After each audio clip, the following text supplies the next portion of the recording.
வணக்கம் big my stocks family. இன்னைக்கு closing bell அனாலிசிஸ்க்கு உங்க எல்லாரையும் அன்போட வரவேற்கிறேன். இன்னைக்கு மார்க்கெட்ல நடந்த சுவாரஸ்யமான விஷயங்களை நம்ம அலசி ஆராய போறோம். ஒரு செம்ம பாசிட்டிவ் எனர்ஜியோட வாங்க இன்னைக்கு அனாலிசிஸ்க்குள்ள போகலாம். எப்பவும் போல நம்ம மைண்ட்ல ஓடுற முதல் கேள்வி, இன்னைக்கு மார்க்கெட்ல என்னதாம்பா நடந்துச்சு? தலால் ஸ்ட்ரீட்ல இன்னைக்கு ஒரு மிகப்பெரிய புயல். ஆனா இது முதலீட்டாளர்களுக்கு லாபத்தை அள்ளி கொடுத்த ஒரு சூப்பரான புயல். சென்செக்ஸ் அசால்ட்டா 1000 புள்ளிகளை தாண்டி ஒரு பிரம்மாண்டமான ரேலியை பதிவு பண்ணிருக்கு. அது எப்படி ஏன்னு டீடைலா பார்க்கலாம். 24,031. ஆமாங்க, நிஃப்டி இன்னைக்கு 312 புள்ளிகள் எகிரி கடந்த மே 8ஆம் தேதிக்கு அப்புறம் முதல் முறையா 24,000 அப்படிங்கிற அந்த மேஜிக்கல் மார்க்கை தாண்டி ஒரு மிகப்பெரிய சாதனையை படைச்சிருக்கு. சும்மா சொல்லக்கூடாது, மார்க்கெட்ல காளைகள் எவ்வளோ ஸ்ட்ராங்கா கம்பேக் கொடுத்திருக்காங்க அப்படிங்கிறதுக்கு இது ஒரு அருமையான சான்று. அடுத்ததா நம்ம சென்செக்ஸ் ஒரு பிரமாண்டமான 1074 புள்ளிகள் ஏற்றம் கண்டு 76,489ல க்ளோஸ் ஆயிருக்கு. மார்க்கெட் ஓபன் ஆனதிலிருந்து க்ளோஸ் ஆகுற வரைக்கும் புல்ஸோட ஆதிக்கம் தான் இன்னைக்கு முழுசா இருந்துச்சு. இந்த ஏற்றத்தோட உண்மையான தாக்கம் என்னன்னு யோசிக்கிறீங்களா? 7 லட்சம் கோடி ரூபாய்.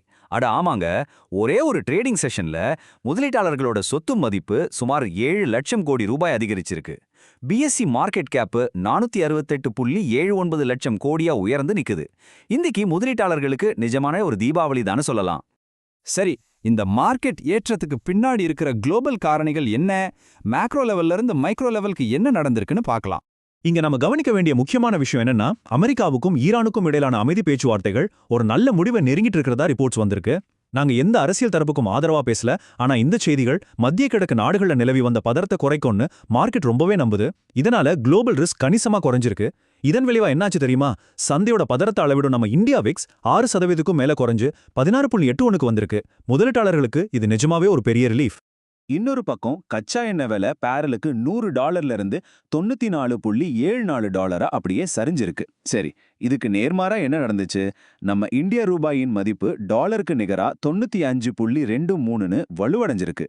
இந்த கச்சா எண்ணெய் விலை குறைஞ்சதும் நம்ம ரூபா மதிப்பு உயர்ந்ததும்பாங்க தலால் ஸ்ட்ரீட் ராலிக்கு ஒரு முக்கியமான எரிபொருளா அமைஞ்சது. ஓகே, இப்ப நம்ம இந்திய சந்தைகளுக்குள்ள எந்தெந்த துறைகள் எந்தெந்த பங்குகள் இந்த மார்க்கெட்டை தூக்கி நிறுத்துச்சு அப்படிங்கிற மைக்ரோ வியூவை பார்க்கலாம். இன்னைக்கு மார்க்கெட்டை தாங்கி பிடித்த முக்கிய துறைகளை பார்த்தோம்னா, பொதுத்துறை வங்கிகள், அதாவது பிஎஸ்யூ பேங்க்ஸ் 1.88% ஏற்றம் கண்டு டாப்ல இருக்கு. வட்டி விகிதங்கள் நிலையா இருக்கும் அப்படிங்கிற எதிர்பார்ப்பு தான் இதுக்கு முக்கிய காரணம். அடுத்தபடியா எரிபொருள் விலை குறைஞ்சதால ஆட்டோமொபைல் துறை 1.53%, ரியல் எஸ்டேட் துறை 1.17% ரொம்ப சிறப்பான லாபத்தை கொடுத்திருக்கு. இப்போ நிஃப்டியோட டாப் கெய்னர்ஸை பார்த்தோம்னா, ஐஷர் மோட்டார்ஸ் யாருமே எதிர்பார்க்காத அளவுக்கு 5.4% ஏறி முதலீட்டாளர்களை செம குஷிப்படுத்தியிருக்கு. அதை தொடர்ந்து அதானி என்டர்பிரைசஸ் 4.9%, பஜாஜ் ஃபைனான்ஸ் கிட்டத்தட்ட 3% ஏறி இருக்கு. இந்த ஹெவி வெயிட் பங்குகள் தான் மார்க்கெட்டை மேல இழுத்துட்டு போன முக்கியமான இன்ஜின்கள்னே சொல்லலாம். சரி, மார்க்கெட் இவ்ளோ தூரம் ஏறி இருந்தாலும் எல்லாமே பச்சையா இருந்துச்சான்னு கேட்டா இல்ல. சில பங்குகள்ல செல்லிங் பிரஷர் இருக்கத்தான் செஞ்சது.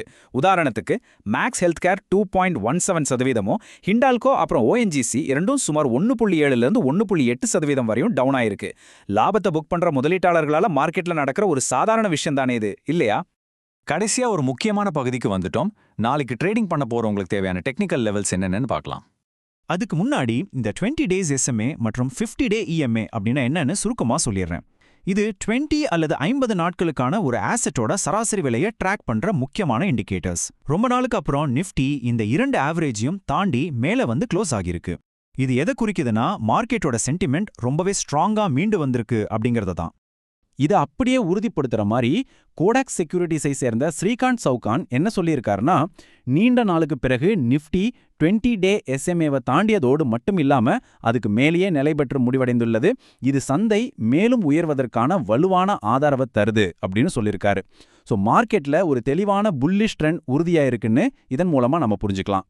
அப்போ நாளைக்கு நாம வாட்ச் பண்ண வேண்டிய முக்கியமான லெவல்ஸ் என்ன? குரூஷியலான சப்போர்ட் ஜோன் 23,800லிருந்து 23,875 வரை இருக்கு. அதே சமயம் ரெசிஸ்டன்ஸ் அல்லது டார்கெட் லெவல் பார்த்தீங்கன்னா 24,200லிருந்து 24,250 வரைக்கும் எதிர்பார்க்கப்படுது. ஒருவேளை 23,800க்கும் கீழே மார்க்கெட் பிரேக் ஆச்சுன்னா இந்த ஏற்றம் கொஞ்சம் பாதிக்கப்படலாம். ஸோ உங்களோட ட்ரேடிங் ஸ்ட்ராட்டஜியை இந்த லெவல்ஸை பேஸ் பண்ணி ரொம்ப உஷாரா பிளான் பண்ணிக்கோங்க. ஒரு சின்ன நிபந்தனை, நாங்க செபில பதிவு பெற்ற அனலிஸ்ட் கிடையாது. இந்த அனாலிசிஸ்ல வழங்கப்பட்ட தகவல்கள் எல்லாமே உங்களுடைய எஜுகேஷனல் பர்பஸ்க்காக மட்டுமே. இதை ஒரு இன்வெஸ்ட்மெண்ட் அட்வைஸா எடுத்துக்க வேண்டாம். எந்த ஒரு முதலீட்டு முடிவுகளை எடுக்கிறதுக்கு முன்னாடியும் உங்க பர்சனல் நிதி ஆலோசகரை கன்சல்ட் பண்ணிக்கோங்க. சரி, நாம இன்னைக்கு அனாலிசிஸோட எண்டுக்கு வந்துட்டோம். போறதுக்கு முன்னாடி உங்ககிட்ட ஒரு கேள்வி. நாளைக்கு நிஃப்டி 24,200 அப்படிங்கிற லெவலை தக்க வைத்துக் கொள்ளுமா? அப்புறம் நாளைக்கு உங்க ரேடார்ல இருக்கிற டாப் பிக் ஸ்டாக் எது? மறக்காம கீழே கமெண்ட்ஸ்ல சொல்லுங்க, நாம அங்க விவாதிக்கலாம். இந்த அனாலிசிஸ் உங்களுக்கு பிடிச்சிருந்தா லைக் பண்ணுங்க, உங்க ட்ரேடிங் நண்பர்களுக்கும் ஷேர் பண்ணுங்க. அப்படியே நம்ம பிக் மை ஸ்டாக்ஸ் சேனலுக்கு சப்ஸ்கிரைப் பண்ணிடுங்க. நாளைக்கு இன்னொரு சூப்பரான மார்க்கெட் அப்டேட்டோட உங்களை சந்திக்கிறேன். நன்றி.